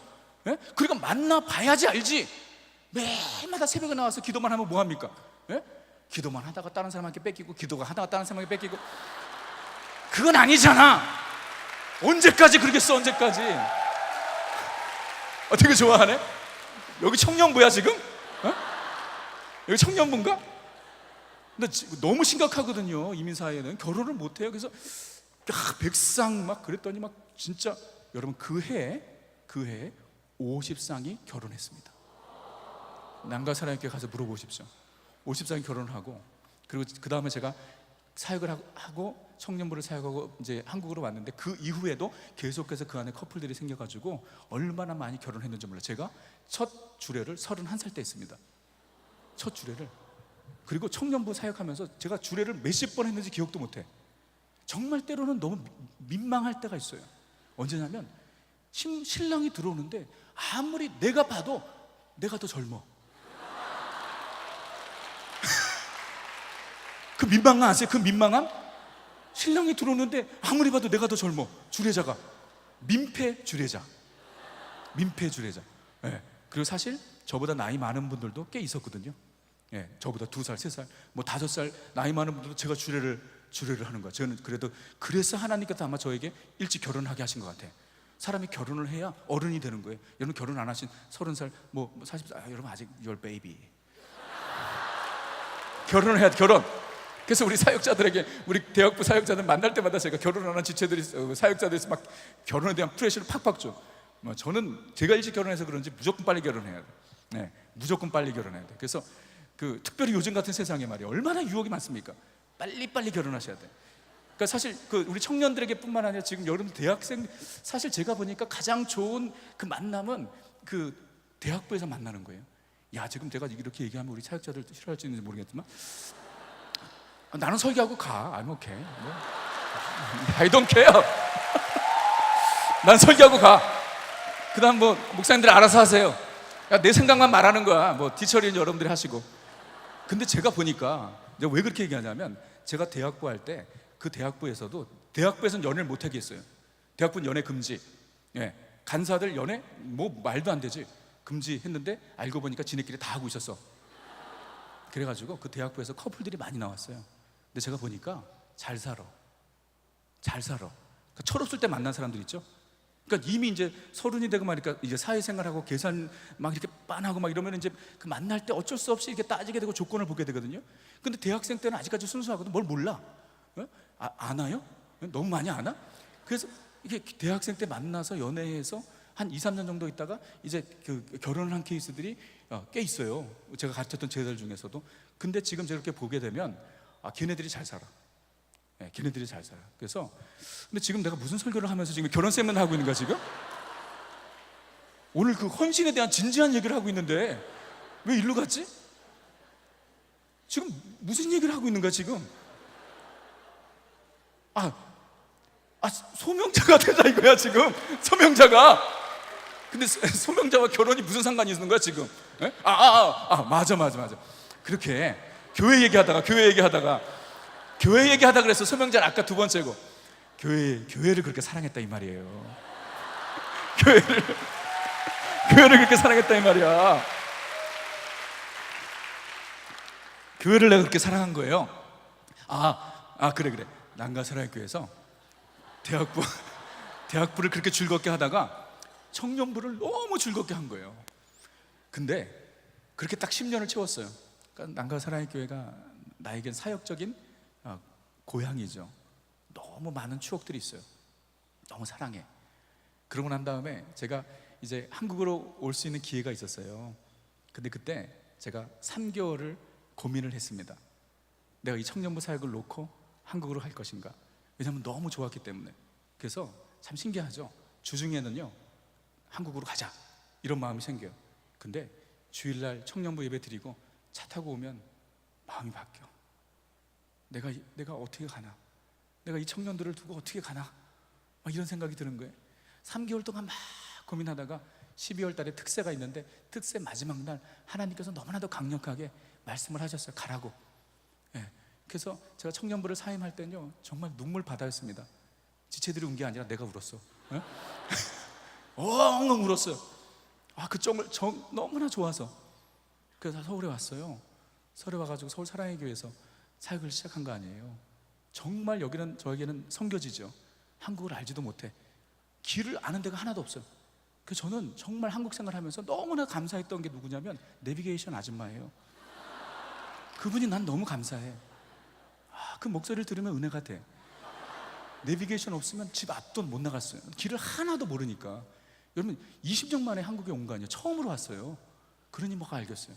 근데 왔는데 정말 그때 제가 몇 살입니까? 36이었어요. 얼마나 어립니까? 목양사역자로 왔는데 우리 성도님들이 저를 너무 아껴주시는 거예요. 너무 사랑해 주시는 거예요. 개포동 교구를 제가 담당했는데 그 어린 사역자 섬겨주고 순종해주고 너무 정이 들었어요. 그리고 교구 사역을 하다가 그 성경대학을 맡게 됐어요. 그것도 정말 얼떨결에 맡게 된 거예요. 예. 그 성경대학은 나중에 알고 보니까 이제 그 부교육자로 좀 이렇게 그 사역을 오래 하신 분들이 맡는 사역인데 저는 오자마자 그냥 얼떨결에 그냥 맡았어요. 그 전에 준비하셨던 분이 성경대학을 일주일 앞두고 병이 나셨어요. 그래서 할 사람이 없어가지고 저에게 연락이 온 거예요. 저더러 하라고. 나 한 번도 해본 적이 없거든요. 근데 그냥 어떨 초이스가 없었어요. 그래서 성경대학을 제가 했는데 2년을 했어요. 가기 전까지. 근데 여러분 너무 은혜가 됐어요. 그때 혹시 계셨던 분들 안 계시겠죠 여기. 예? 벌써 오래됐으니까. 근데 제가 너무 사랑을, 그래서 제가 여기서 서울 사랑의 교회에서 사역을 하고 그 다음에 개척을 한 거예요. 제가 마지막에 성경대학 마지막 강의를 하고 미국으로 갔거든요. 그때 제가 우리 성경대학이 한 1,800명 정도 모였어요. 저녁에, 화요일날 저녁에. 근데 그분들에게 부탁을 드렸어요. 여러분, 제가 교회를 개척하는데 다른 거 몰라도 여러분이 기도할 때 저를 기억하시면 1년 동안만 기도해 달라고. 근데 제가 미국 가서 교회를 개척하면서 사역을 하면서 정말 많이 느꼈어요. 많은 분들이 기도하고 계신다는 거, 하나님께서 역사하신 걸 보면서. 그래서 저는요, 남가주 사랑의 뿐만 아니라 서울 사랑의 교회, 사랑의 교회가 너무 좋은 거예요. 우리 성도들 만나는 게 너무 좋은 거예요. 너무 사랑스러운 거예요. 그런데 여러분들 너무 잘 아시지만 지난 몇 년 동안 사랑의 교회가 너무 아팠잖아요. 너무 힘들었잖아요. 저도 미국에 있으면서 다 소식을 듣죠. 제가 매일 아침마다, 여러분 정말 거짓말 안 하고 에브리데이 내가 주님 앞에 무릎 꿇고 기도할 때마다 사랑의 교회를 위해서 기도했어요. 지금도 기도하고 있어요. 때로는 눈물이 나요. 가슴이 아파요. 어제도 어느 성도님의 전화를 받았어요. 내가 왔다는 얘기를 듣고 전화를 했는데 한 30분을 통화하는데 막 우시더라고요. 교회 때문에 안타까우셔서. 저도 같이 울었어요. 주님의 몸된 교회 너무 귀한데 여러분, 지금이야말로 여러분이 여러분의 교회를 더욱 사랑할 때예요. 여러분의 교회를 더욱 아낄 때예요. 더욱 섬길 때입니다. 수많은 공격과 화살이 날라오는 이때 우리 대학부 지체들, 이 주님께서 세우신 이 주님의 몸된 교회를 주님의 마음으로, 주님을 사랑하는 심정으로 이 교회를 사랑하시는 여러분들 되시길 바랍니다. 더욱 사랑하세요. 여러분 대학부 더욱 사랑하세요. 더욱 사랑하세요. 그리고 이 교회를 위해 여러분의 땀과 헌신을 아끼지 마세요. 절대로 헛되지 않습니다. 사도 바울이 고린도 교회 성도들에게 이렇게 이야기합니다. 수고하고 흔들리지 말아라. 너희의 수고는 절대로 헛되지 않는다. 너희의 수고는 절대로 헛되지 않는다. 주님의 몸된 교회를 위해서 흘리는 땀과 눈물은 우리 주님께서 다 기억하고 계신 줄 믿습니다. 저는 여러분이 계시기 때문에 사랑의 교회 미래가, 사랑의 교회 앞으로의 사역이 더 아름답게 펼쳐지기를 간절히 소원합니다. 제가 이번에 와서 이렇게 여러분들 보니까 정말 희망이 있어요. 너무 감사해요. 여러분이 살아있으니까. Thank you. Thank you. 네? 여러분 땡큐, 땡큐. 그럼 여러분들 뭐라고 그래야 돼? 여봐요. 땡큐. 우리 옆에 있는 사람과 한번 인사하세요. 땡큐. 고마워. 고마워, 함께 해줘서. 네. 아멘. 여러분, 순교적 영성을 가지고 주님 위해서 헌신하는 것, 여러분 뭐 대단한 거 아닙니다. 주의 교회를 사랑하는 것이, 이 교회를 위해 기도의 눈물을 흘리는 것입니다. 이 교회를 위해 수고의 땀을 흘리는 것이, 그리고 교회가 잘 되는 것을 소원하는 거예요. 교회가 잘 되는 게 그렇게 좋아야 돼. 교회가 잘 되는 게 내가 잘 되는 것 같이 기뻐야 돼. 저는 정말 그러고 싶어요.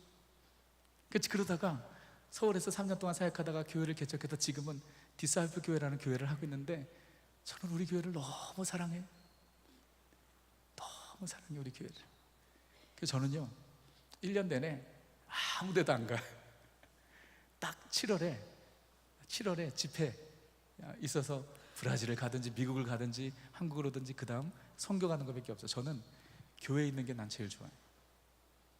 우리 교육자들이 10명인데 얼마나 친한지 몰라요. 다 키 작은 교육자들, 다 키 작은 교육자들. 일주일에 2번씩 탁구 치고, 예? 아침 같이 먹고 점심 같이 먹고 고민 얘기하고 사역 얘기하고, 예? 그냥 교회에 있는 게 난 좋아요. 그냥 내 사무실에 있는 게 가장 좋아. 내가 이래봬도 돌아다니는 스타일이 아니에요. 제가 이래봬도 이렇게 좀 가만히 있는 걸 좋아해요. 제 아내는 반대. 한국에 왔는데 제 아내는 2세잖아요. 제가 가장 걱정한 게 우리 와이프가 적응을 못할까 봐 걱정했는데, 우리 와이프가 한국을 너무 좋아하는 거예요. 시장 가는 걸 너무 좋아하는 거예요. 남대문 동대문 할 땐 있는 대로 다 다녀. 와, 근데 저는 이게 너무 힘든 거예요. 복잡복잡된 게 이게 익숙하지가 않아가지고. 저희 아내는 지금도 막 한국을 너무 오고 싶어요. 제가 여기서 이제 막 사진 찍어서 보내고 막 그러면은 그 이모티콘, 눈물 나는 이모티콘 막 이렇게 보내, 가고 싶다, 내년에 같이 가자 막 이래. 막 그러는 거예요. 참 주님의 교회가 난 너무 좋아요. 그래서 여러분, 교회는 잘 돼야 돼. 내 교회만 잘 되면 안 돼요. 여러분, 이 땅에 있는 모든 로컬 철치, 이 교회는 하나님의, 예수님의 교회입니다. 우리 교회만 잘 된다고 되나요? 모두가 잘 돼야 돼요. 저는 그렇게 생각해요. 우리 교회 주변에도 많은 교회들이 있습니다. 절대 욕심 부리지 않아요. 다 잘 돼야지. 다른 교회 잘못된다고 좋아하는 거, 이게 도대체 무슨 말입니까? 주님의 교회가 잘 되는 것, 우리의 기쁨이 돼야 되는 것입니다. 순교적 영성을 가지고 헌신된 삶을 사는 것, 여러분이 지금 있는 대학부 부서에서 사랑하세요. 섬기세요. 눈물로 기도하세요. 더 잘 될 수 있도록 한 표 땀 흘리세요. 여러분, 그거예요. 여러분, 그리고 네 번째로 순교적 영성을 가지고 헌신된 삶을 사는 것은요, 미셔널 라이프, 선교적 삶을 사는 것입니다. 여러분, 하나님께서 우리에게 선교적인 사명을 주셨습니다. 우리 모두에게 주신 거예요. Not just for missionaries, for every Christian. 모든 그리스도인들에게 너희는 모든 민족에게 가라 말씀하셨죠? 여기서 너희는 우리 모두를 얘기하는 거예요. We have to go. 오직 성령이 너에게 임하시면 너희가 권능을 받고 예루살렘과 유대와 사마리아 땅끝까지 이르러 내 증인이 되리라. 자, 누가 땅끝까지 이르러 증인이 되는 거예요? 성령 받은 사람입니다. 누가 성령 받았는가? 내가 예수를 그리스도로 고백하는 사람은 성령 받은 사람이라고 이야기합니다. Do you believe in Jesus? 여러분, 예수를 믿으세요? 예수를 믿으세요? 자, 여러분이 대답한 게 아니에요. 여러분 안에 계신 성령님이 대답한 거예요. 그렇기 때문에 여러분이 예수를 그리스도로 고백했다면 여러분은 이미 성령을 받은 사람이에요. 그러므로 여러분은 땅끝까지 이르러 그리스도의 증인이 돼야 될 증인들입니다. 예루살렘과 유대와 사마리아와 땅끝, 이것은요, 예루살렘을 전도하고 유대를 전도하고 사마리아를 전도하고 난 다음에 땅끝까지 가라는 얘기가 아니에요. 원어를 보게 되면 simultaneously, 동시다발적인 의미예요. 예루살렘, 사마리아, 유다, 사마리아, 땅끝. 그러므로 여러분들, 우리 크리스천은 유대와 예루살렘과 유대는 우리가 같은 문화입니다. 문화권. 사마리아와 땅끝은 타문화권이죠. 우리는요, 우리가 있는 곳에서, 캠퍼스에서 같은 문화권이죠. 복음을 전해야 합니다. 동네에서 복음을 전해야 합니다. 일터에서 복음을 전해야 합니다. 동시에 하나님께서 기회를 주실 때마다 우리는 열방을 향해 나가야 합니다. 인도네시아로 가야 합니다. 태국으로 가야 합니다. 중국으로 가야 합니다. 열방을 향해 가야 됩니다. 선교에 대해서 부정적인 생각을 가진 사람들은 그렇게 얘기합니다. 우리 주변에 전도할 사람도 천지인데 왜 비싼 돈 주고 선교 가냐? 이거는 예수님의 명령을 어기는 거예요. 이해 못하는 겁니다. 당연히 지금 우리 주변에 전도할 사람들이 있죠. 전도해야죠. 그러나 동시에 우리는 땅끝에 관심을 가져야 됩니다. 열방을 향해 나가고 모든 민족에게까지 가야 되는 거예요. 그래서 여러분, 전도는 같은 문화권에 있는 사람들에게 복음을 전하는 것이고, 선교는 타 문화권에게 복음을 전하는 것이, 전도와 선교가 다른 것이 아닙니다. 교회는요, 그리고 크리스찬은 이 두 가지 사명을 감당해야 됩니다. 전도와 선교의 사명입니다. 캠퍼스 전도, 캠퍼스 선교입니다. 동시에 여러분, 이번 여름에도 우리 대학부 지체들 선교 가시죠? 여러분, 선교 가셔야 합니다. 기회 되실 때마다 가셔야 됩니다. 돈 아깝다고 생각하지 마십시오. 저는 절대로 그렇게 생각하지 않습니다. 그래서요, 저는요, 매년마다 저는 아마존을 갑니다. 2002년도에 아마존 사역이 시작을 했습니다. 지금 벌써 14년째입니다. Every year. 한국에 와 있는 3년 동안만 못 가고 매년마다 아마존을 갑니다. 아마존은 저에게 은혜의 현장이에요. 아마존을 가는 이유가 있습니다. 가서 사역도 하지만 아마존을 가면요, 나의 초심이 회복이 돼요. 얼바인이라는 곳에서 편하게 목회하는 제가 아마존 갔다면 정신이 바짝 나요. 다시 한번 영적 야성이 살아나요. 처음에 아마존을 갔을 때는요, 대학부 전도사였을 때 갔어요. 아마존을요, 제가 브라질에 살았다고 해서 아마존을 가본 적이 없어요. 여러분, 아마존은 브라질에서도 완전히 다른 동네예요. 여러분, 브라질이라고 해가지고 막 원숭이 막 나무에 달려다니고 막 바나나 떨어지고, 여러분 그런 생각하세요 지금? 상파울루는 그런 데가 아니에요. 상파울루 완전 서울과 같은 데예요. 그러니까 아마존 완전, 이게 상파울루에 있으면서 한 번도 안 가봐서 관심도 없었어요. 근데 이제 미국 와가지고 우리 대학부 단계 선교팀을 데리고 선교사님이 미국에 방문하셨길래 내가 무조건 간다 그랬어요. 그런데 문제가 뭐냐면 너무 겁나는 거예요. 아마존 갔다 온 사람들, 친구들 얘기 들어보니까, 와, 먹을 거 없어서 원숭이 고기 먹었고 정말 온몸이 모기에 다 뜯기고 이런 얘기를 하는 거예요. 그래서 와, 제가 간다고 약속을 했는데 가야 되나 말아야 되나 고민이 생긴 거예요. 그리고 나 혼자 가는 게 아니라 우리 아이들을 데리고 가야 되는데, 대학부. 그래가지고 그때는요, 첫 번째는 간사들만 갔습니다. 그리고 제가 가면서 생명보험을 들었어요. 생명보험을. 내가 그렇게 무서웠다니까요. 갔는데 거기 사역하는 우리 선교사님 나이가 많이 있으세요. 우리가 첫 번째 갔는데 단기 선교팀을 처음 받은 거야. 근데 주일날 교회들이 여러 군데가 있어가지고 거기는 다 배를 타고 다닙니다. 아마존, 여러분, 큰 아마존 강이 있는가 하면은 지류들이 엄청 많아요. 아마존은 그냥 다 물이에요. 배를 타고 다니는데, 저희가 이제 우르꾸리뚜바라는 우르꾸리뚜바, 예? 그 교회에서 주일날 저녁에 집회를 했어요. 근데 이미 해가 졌어. 8시가 됐어요. 완전 깜깜해지고 그 밤에 비가 내리기 시작했어요. 그런데 그 비 내리는 가운데 우리는 배를 타고 선교센터가 있는 데까지 1시간 반을 가야 했어요. 그런데 아마존에 우리가 갔던 강 이름이 뭐냐면 히오 마데이라라는 강이에요. 그게 우드 리버, 나무 강이라는 거예요. 그 이름이 왜 생겼냐면, 그 강에는요, 아마존에는 레인포레스트이기 때문에 비가 많이 오잖아요. 그럼 나무들이 다 쓰러져 내려가요. 그러면 그 강에 나무들이 둥둥 떠다녀. 그래서 1년에도 그 나무에 배가 부닥쳐가지고 죽는 사람이 몇 명인지도 몰라. 그래서 그 강 이름이 히오 마데이라예요. 히오 마데이라. 그 강을, 그 깜깜한데 선교사님이 가지고 있는 배 8명 탈 수 있는 조그만 보트, 그리고 브라질 현지인이 운전하는 더 작은 보트 8명 타는 거, 그 2대를 가지고 그 강을 올라가는데, 제가 정말 태어나서 그렇게 무서운 적이 없었습니다. 파도가 치는데요, 장난이 아니야. 그리고 아무것도 보이지 않고 제가 앞에서 작은 란테나로 이렇게 빛을 비춥니다. 플래시라이트로.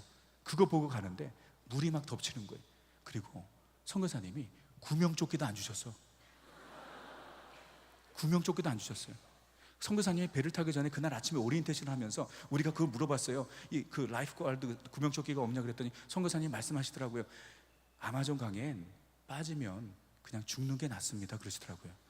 그냥 떠 있으면 뭐가 와서 물어갈지 모르니까. 그 생각이 나는 거예요. 그래서 우리 대학부 아이들, 여자들은 선교사님 배를 타고 남자들은 이 브라질 현지인이 그 운전하는 배를 타고 가는데 내가 덜덜덜덜 떠는 거예요. 별의별 생각이 다 드는 거예요. 이 끈 하나 붙잡고 있으면서 정말 죽는 줄 알았습니다. 정말 죽는 줄. 그러면 선교사님이 너무 원망스러운 거예요. 아니 어떻게 이런 길을, 자기나 죽지, 지금 나는 애가 셋인데. 와, 진짜 난 죽는 줄 알았어요. 그리고 나중에 보니까 정말 그게 위험한 일이었어요. 첫 번째 그렇고 난 다음에 그 다음엔 절대 그렇게 안 하거든요. 정말 위험했어요. 근데 그렇게 1시간 반 동안 덜덜덜덜 떨면서 마음에 시험에 들어가지고 내가 아마존 절대 안 온다. This is my final. 이건 말도 안 돼. 이건 말도 안 돼. 이거 도대체 어떻게 여길 더 오겠어? 와, 그리고 배에서 딱 내려가지고 차를 타고 30분 가는데 아무도 말을 안 했어요. 다들 얼어가지고 있어요. 더 무서운 게 뭔지 아세요? 플래시라이트를 강가에 비추면 시뻘건 눈들이 보여요. 뭔지 아세요? 악어들이에요. 그냥 깔렸어. 시뻘건 눈들이. 여러분, 악어 눈은요 플래시라이트에 비추면 빨갛게 비칩니다. 그러니 얼마나 두려워요. 여러분, 제가 여러분들에게 지금 말씀드리는 건 현장에 있었던 일의 반밖에 안 돼. 과장이 아니라는 거예요. 뻥이 아니라는 거예요. 정말 두려웠어요. 선교관에 딱 도착했습니다. 제가 선교사님께 디브리핑을 하면서 하루를 마무리하면서 얘기했습니다. 선교사님, 죽는 줄 알았습니다. 이럴 줄 알았으면 안 왔을 거 그랬습니다. 그랬더니 사모님이 뭐라고 말씀하시냐면, 전사님, 우리는 매주마다 이 길을 갑니다. 우리의 소원은, 목사님 사모님 두 분이 사역하시는데 아마존 강에 빠져서 둘이 손 꼭 붙잡고 하나님 앞에 가는 게 소원입니다. 이 말씀을 하시는 거예요. 내가 얼마나 부끄러웠겠어요. 나는 죽을까 봐 두려워 떨고 있는데 선교사님과 사모님은 수영도 못 하셔요. 구명조끼도 안 입으셔요. 거기서 그냥 빠져서 손잡고 주님께 가는 게 소원입니다. 이런 말씀을 하시는 거예요. 제가 거기서 깨졌습니다. 그때 이후부터 에브리 이어 가고 있어요. 처음에 인디오 마을에 갔는데 인디오 아이들이 아무도 안 웃어. 울어요. 외국인이 오니까 앞에서 막 인형극을 하고 그러면 막 좋아해야 되잖아. 막 울어. 애들이 막 울어. 찬양을 하는데 인디오들이 표정이 다 이래. 진짜요. 그렇게 시작을 했어요. 근데 every year, 역시 선교사님께서 정말 수고하셨어요. 근데 우리가 매년마다 가면서 사역을 하니까 이 사역이 발전하기 시작했어요. 지금은 교회가 30개가 넘어요. 인디오들이, 제가 이제 가면 수양회를 해요. 인디오 리더들, 아이들까지 오면 300명이 모여요. 300명이요. 제가 이번에 이 서울에 이제 집회를 끝나고 7월 18일 날 아마존으로 들어가요. 저는 너무 익사이팅한 거예요. 그래서 여러분들이 가봐야 아는데 그냥 제가 좀 사진을 그냥 간단하게 보여드릴게요. 이런 사역이라는 걸. 아마 사역을 보세요.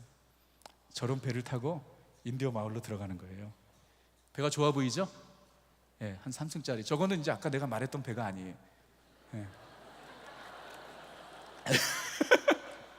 저거 딱 보고 목사님 뻥이다 막 이랬을 것 같고, 저런 배가 아니고 저거는 이제 우리가 빌려서 4일이나 5일 아마존 깊은 곳으로 들어가는 배. 예, 저 배에서 우리가 삽니다. 그 다음에 그냥 하나씩 넘겨주세요. 인디오 교회. 저기 뒤 모습 기타 치고 있는 사람이 누굴까요? 예, 저예요. 저는 아마존 가면 아주 인기입니다.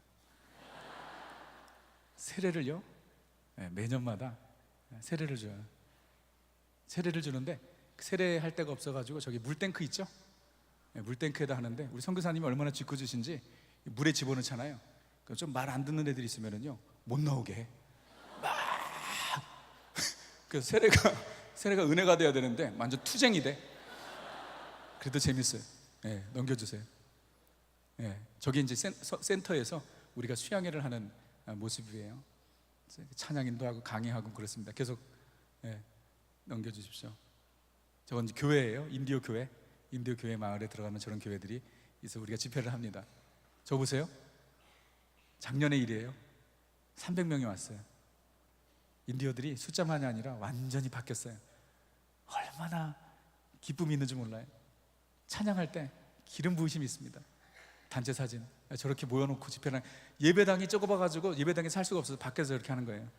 예. 우리가 티셔츠를 다 가져가면 저걸 얼마나 좋아하는지 정말 1년 내내 입어 저거를. 정말입니다. 과장이 아니에요. 예? 저렇게 모여서 우리가 찬양하고, 예. 또 넘겨주십시오. 예. 아마존 패션 스타일. 예. 저 아마존 강의 너무 멋지지 않나요? 예? 저기서는요 그냥 찍으면 예술이에요. 찍으면 예술. 넘겨보세요.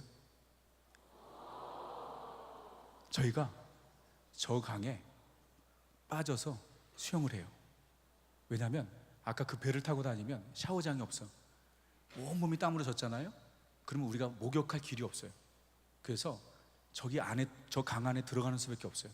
근데 처음에는요 무서워서 못 들어가요. 왜냐하면 물 색깔이 완전 콜라 색깔이에요.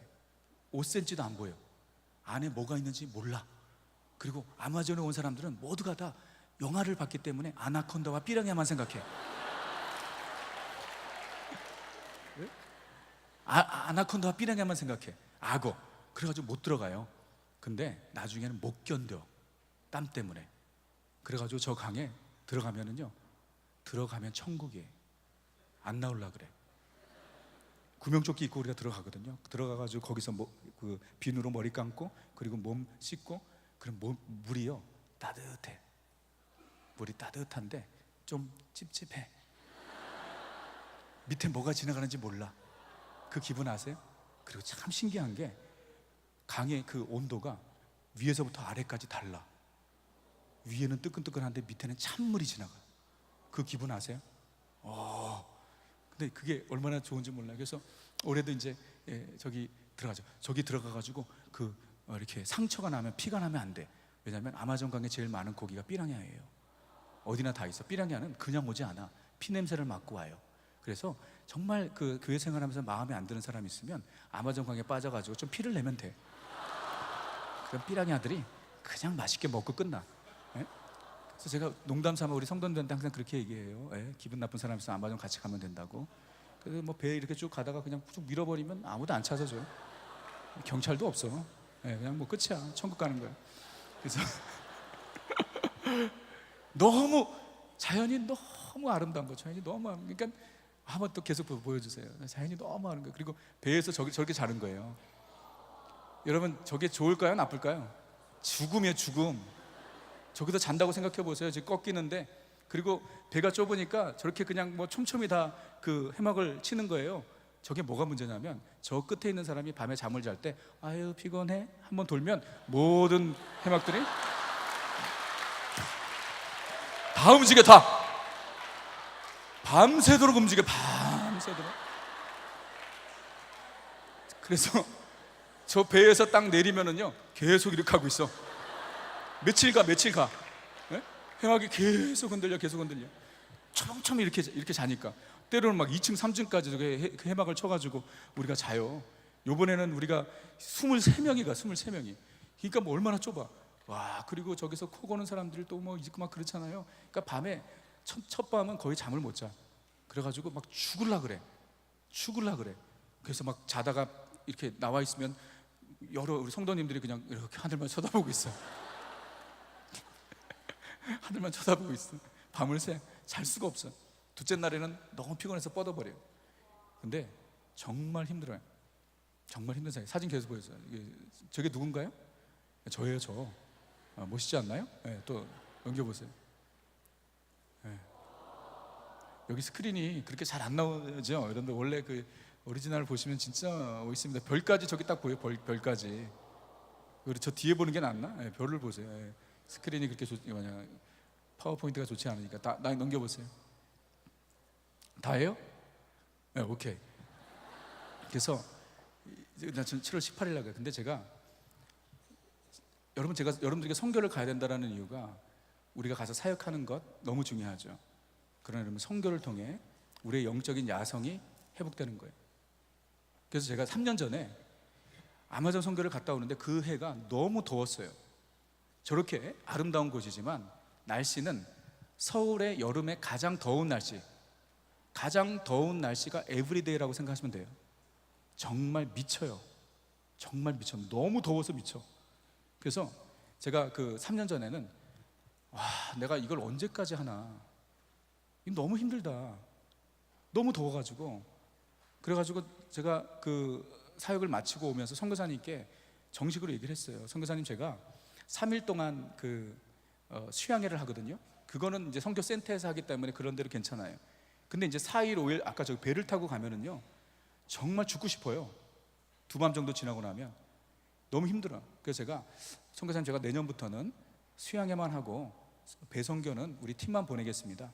이렇게 말씀을 드리고 아마존에서 이렇게 그 배를 타고 나오고 있었어요. 배를 타고 나오는데 저는 가끔 그렇게 성령의 강력한 그 이렇게 뭐라 하나 도전을 이렇게 받을 때가 있잖아요.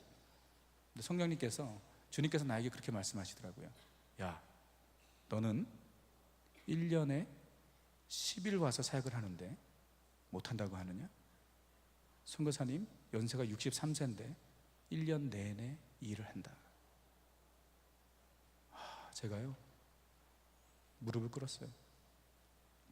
1년에 10일 와서 사역을 하는데 힘들다고 못한다 그런 거예요. 선교사님 1년 내내 그 더운 데 사역하시는데. 그래서 제가 그 자리에서 재헌신했습니다. 하나님, 하나님께서 허락하실 때까지 저는 아마존 오겠습니다. 허락하실 때까지. 그래서 또 가는 거예요. 또 가는 것입니다. 여러분, 선교적인 삶을 사시길 바랍니다. 예루살렘과 유다뿐만 아니라 사마리아 땅끝까지. 여러분, 그것이 순교적 영성을 유지하고 헌신된 삶을 살아가는 방법이에요. 여러분, 너무 편하지 않습니까? 여기가 컴포트 존이죠. 벗어나야 합니다. 아우리치 가셔야 돼요. 선교 가셔야 합니다. 얼전트 미션, 가야 합니다.